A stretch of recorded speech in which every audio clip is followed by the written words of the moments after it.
Good morning. I particularly made this presentation to emphasize the word gamification. Now, the word gamification will be used in very many contexts and it's used very regularly in AI in educators. Now, coming to medical education, naturally, there'll be a lot of apprehension with this word. Students are curious, what is gamification? Is it going to be a fun way of learning?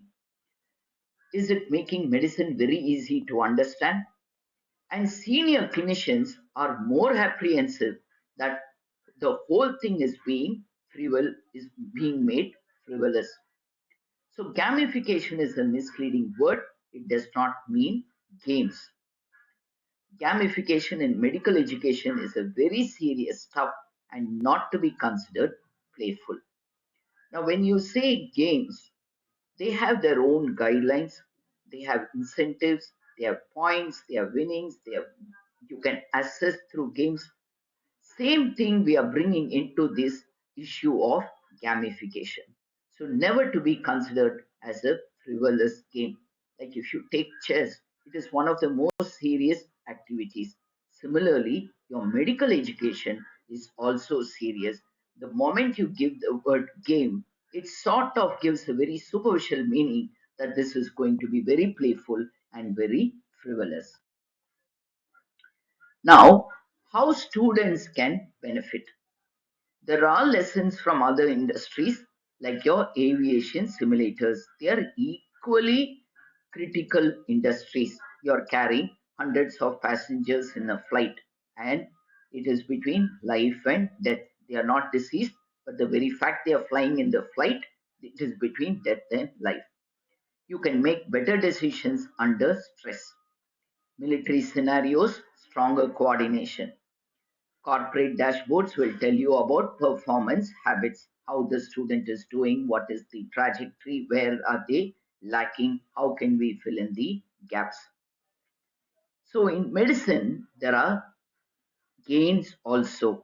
Like you can do mistakes in a safe environment where there are no repercussions.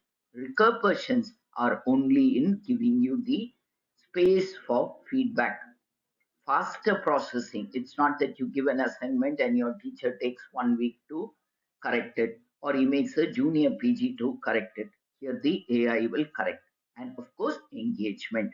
Whenever there is a one is to one interaction, the student's engagement is obviously far, far better than in a group of clinics. Now, this is not to decry the real bedside clinics which your teachers take you. These are just supplement and we are forced to bring the advantages and give it to you. So students will learn with confidence as well as accountability. Now, what happens about accountability? When it's a one is to one tutoring, you sort of feel accountable for the mistakes you've done and you correct yourself, which may not be that much in your bedside clinic. So, in medicine, gamification means it's a structured motivation that enhances reasoning. It will automatically enhance your reasoning also. It will support deeper recall, pattern recognition, and obviously will reduce errors in your answer. Now, when errors in your answers are reduced, naturally your errors that you will make with bedside clinics will be far less. One more thing which I wanted to again emphasize, patients are never part of the game. They are there to help you reason the process. Now, if at all there are actors in the game, it is your AI, it is your mentor, or it is the students. Their patients are never part of the game. This I want to. The problem comes when you think we are using patients as game material. Definitely not. It is because of them that we are learning medicine and we are practicing medicine. So, what are the guardrails we must insist? There should be no trivialization. Tone stays professional. Even though you're online or you're in the digital space, the tone should be professional. And there should be no competition at the bedside. Scoring is private after you see the patient and you go and use the gaming tools. Never rush clinical steps to earn points. Sometimes a gaming console is never told that if you pick up these points in 2 minutes, no time limit is given. Time limit is for OSCE because that is an assessing exam, not a gaming process is only to help you better learn. Now, whenever it comes to a particular scenario, patient safety will get more incentives. The gaming tool will see, are you patient safe here, rather than your correct diagnosis, rather than your molecular accuracy. It can map all activities to the CMBE and it helps the teachers. Now, one more important faculty oversight is mandatory. Why? Because you maintain the patient space and the security. Otherwise, students will take their devices, either their laptops or their iPads or their mobile phones, and go bedside and work it out. No. And fairness. Fairness definitely to the patients first. You owe a lot to them. You have to respect them.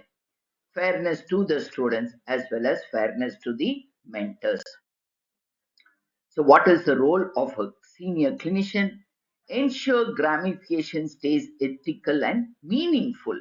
It does not mean you'll apply gamification for every issue or every teaching issue. You must present it as a discipline building tool. It has to be reinforced again and again to students. Look, this is for discipline and not to play games. Translate game elements into professional behaviors. That very difficult to bring an example here, but you will know as you are using the tool. You can guide crisp summaries, red flag detection, and emergency prioritization. So, medicine is a complex subject, more complex to be taught, but gamification should be used as a strength. So it is not as if I am telling you that gamification works. There are large prospective studies which have proved that gamification helps in students maintaining memory, recall, and reasoning, and also application in the bedside. So, as I urge all of you to join this WhatsApp group, this is particularly for students by the Doctor's AI, and you will gain a lot. You will know all things happening, and there will be reference to other social media. There will be quizzes. So please do join it. This presentation has been made for the Indian College of Artificial Intelligence Medicine. I would suggest that you do become members. They have a separate subscription package for students, and it really helps because at the end of it, you students who are getting trained now cannot escape not handling digital tools and naturally AI enabled digital tools. In fact, AI is going to be a sort of a clinical tool which you need to know and which patients expect you to know. Thank you very much.